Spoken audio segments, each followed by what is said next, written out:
Welcome to the AC 24/7 Top Story Countdown. We'll guide you through the biggest news of the day. Our focus, advocating our rights, advocating equality, advocating health, and advocating Earth. Here's our pick for number 4.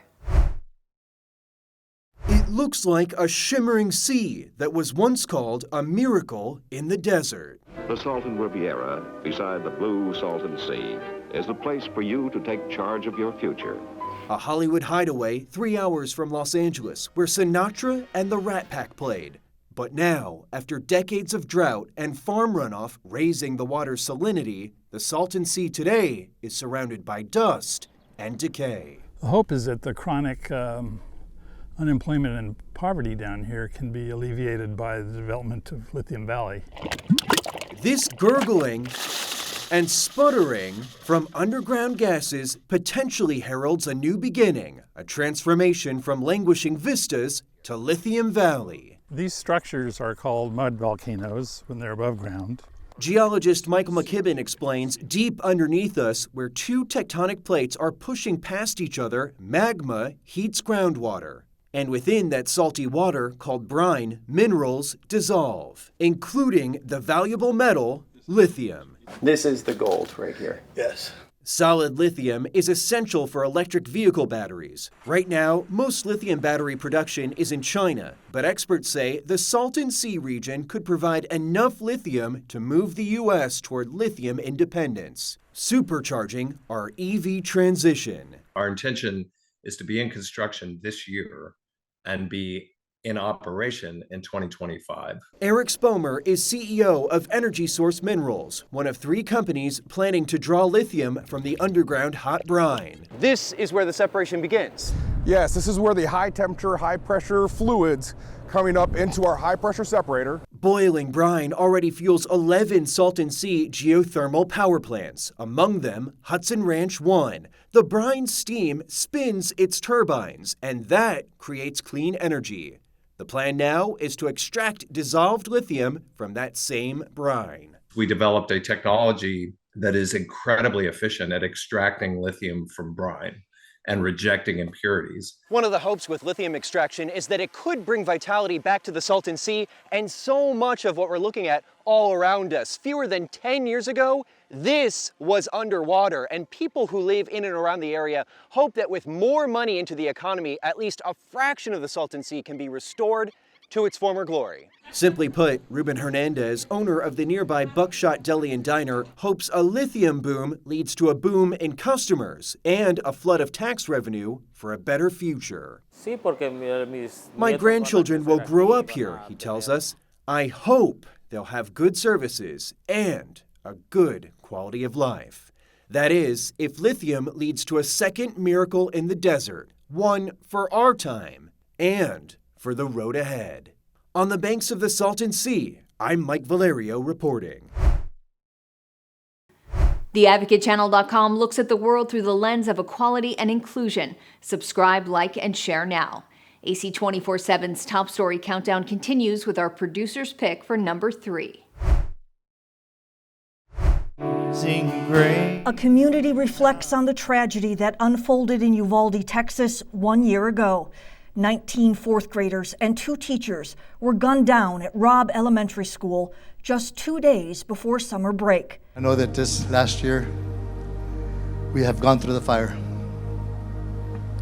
but we're still here. Texas Governor Greg Abbott ordered the state's flags flown at half-staff today, and the state Senate paused for a moment of silence. President Joe Biden and First Lady Jill Biden also marked this somber occasion. To the families of the children and the educators who we know that 1 year later it's still so raw for you. Despite an outpouring of support, many of the victims' families still struggle with the unknown. The answers have not been provided, so there's no sense of healing, no sense of closure. Questions and anger linger about the wildly criticized law enforcement response that day, including the 77 minutes it took officers to confront and kill the gunman. Despite officials' promises for thorough probes and accountability, there's still a lot of unanswered questions. The mayor of Uvalde joining in with his frustration. In a year's time, they still don't have answers to simple questions that they should have gotten. I mean, I'm the mayor. I've been 1 year. I haven't got one briefing from anybody from day one. Not one. As those questions remain, the hurt continues for the survivors and victims. I'm Shelley Malashi reporting. Like the Advocate channel on Facebook for the best way to get updated stories that advocate for equality, justice, our rights, and more. AC 24/7 continues with today's top 2 pick. I'll say what I want to say, and if the consequence of that is losing money, so be it. Elon Musk, opinionated, sometimes libertarian, contrarian, serial controversialist, at times sounding conspiratorial. His wealth measured in the hundreds of billions, among the richest in the world, now injecting himself into public debate like never before. I wish we could have just a normal human being as president. That's what I want. Musk on CNBC last week, talking everything from Tesla to SpaceX to Twitter. My overall kind of vision for X or Twitter is to be a cybernetic collective mind for humanity. Musk even addressing some of his more controversial takes on current events via his Twitter platform. He tweeted, then deleted about the attack last October on then House Speaker Nancy Pelosi's husband, Paul, in their San Francisco home. The tweet helped the spread of disinformation about the attack. He cast doubt on whether the shooter, who killed 8 and wounded 7 at a Dallas area mall earlier this month, held white supremacist beliefs, despite the Texas Department of Public Safety saying the shooter had Nazi patches, tattoos, and a long history of supporting white supremacist views.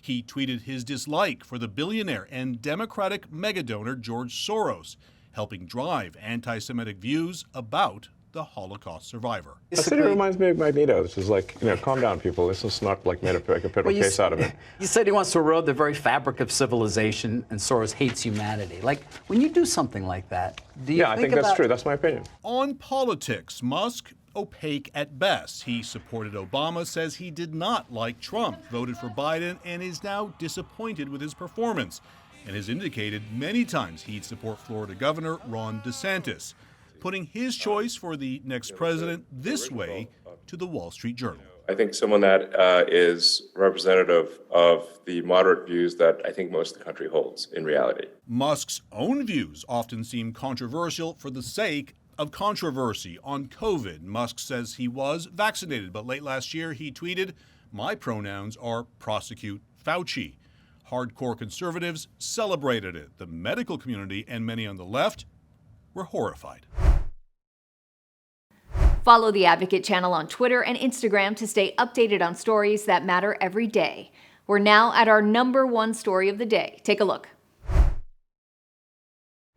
Debt ceiling talks are up in the air, and the country is 7 days away from a potential default. There is no getting around the fact that this would be a major economic catastrophe, not just in the U.S., but abroad, because the ripple effects in the dollar market would be huge. House Speaker Kevin McCarthy's plan calls for trimming the budget before raising the debt ceiling past $31 trillion. I don't understand where Democrats think they can't find $1 to cut. Spending's the problem. We can't spend more next year than we're spending this year. Senior GOP sources tell CNN a deal is unlikely to be reached by June 1st. House Republicans are determined to crash the economy because they believe it will benefit them politically. They are holding every American hostage while they threatened to wipe out people's savings, take away millions of jobs, and plunge the world economy into depression.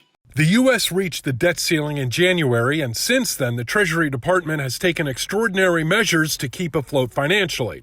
But there are obligations at the start of June, including $12 billion for military and civilian retirement benefits and $4 billion for federal salaries. It's a time to be cautious. Don't get overextended. Think carefully before you do the extra frivolous thing. I'm John Lawrence reporting.